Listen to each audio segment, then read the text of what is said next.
Alright there, my name's Jeff and I'm a chef. Today I'm going to be teaching you how to make chili con carne. Chili con carne? But every in the world knows how to make chili con carne.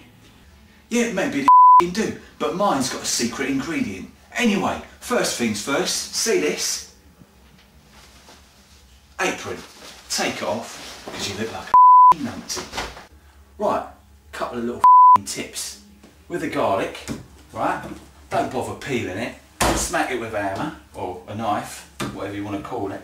Do it twice and you can peel the skins off easy. Just roughly chop them, like this. Don't need to be anything special. And then chuck a bit of salt on top. Right, if you don't have a garlic crusher, this is all you do. Just give a little spread across like that. Salt crushes it. Now the onions. Chop them in half. Come here. Slice, slice, slice, slice, slice.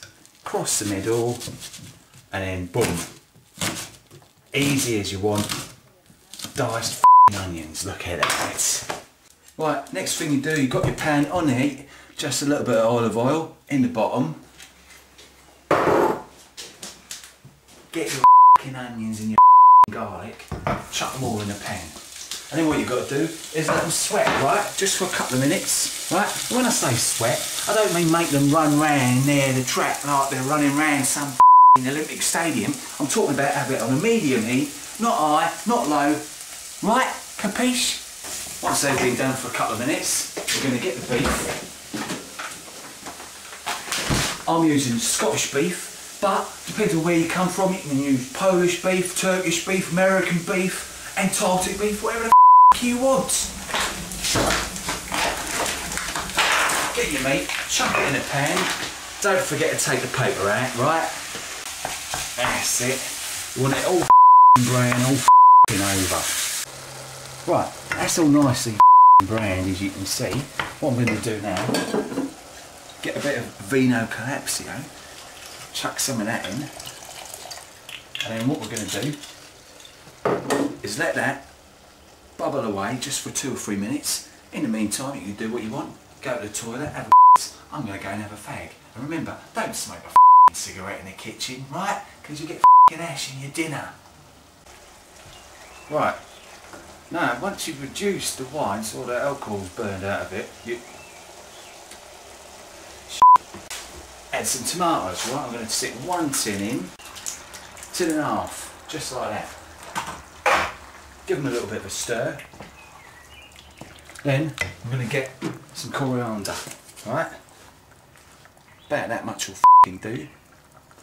And cumin, about that much. Chuck it in. Boom. Bit of tomato puree. Chuck that in. Get it stuck in there.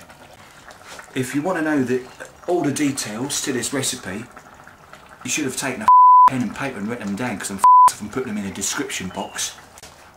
Obviously, one of the most important ingredients of chilli, right, is the chilies. We need 3 freshly chopped chilies, right, green preferably. But because I'm a lazy bastard, I'm going to use lazy chilies. Chuck it in. About 2.5 heaped teaspoons of that, bubbling away nicely, and then we're going to get a good stir. Then I'm going to put in a little bit of cinnamon, right?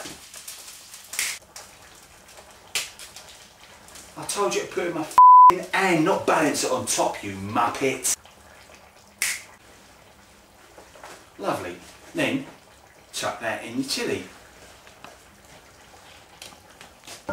Now what I'm going to do is put some mushrooms in the chilli.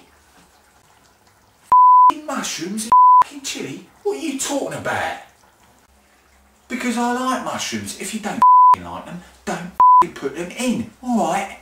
Twat. Just chop them in quarters, like that. Get them like so. In there. Give them a bit of stir. Now, At this point, you're probably wondering, hold on a second, he said there was a secret ingredient. Peanut butter. You gotta love it. Peanut butter, boy? First off, it was mushrooms, then you're putting glugs of Worcestershire sauce in, and then you're putting peanut butter in. What goddamn anything, goddamn thing you doing to my chili, boy? Back in the day. Shut it! I couldn't give two monkeys what you numpties put in it. Not being funny, if I wanted to know how you make your chili, I'd ask you, alright? 1 teaspoon, like that, in it. Gives it a bit of consistency and a slightly nutty flavour. Then, what you've got to do is let it simmer for about 50 minutes and then we're going to add the kidney beans. Alright? Right, it's been cooking for about an hour now. So what I did, I put the kidney beans in about 10 minutes ago and it's all ready to go. Have a look at that. I brought the family round, my brother and my mother, and I'm going to day that out and see what they think of it. Let's see what the family think of it, alright? Right. Here you go. Cheers.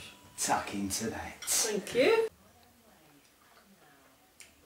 So, what do you think? Yeah, it's good. This tastes like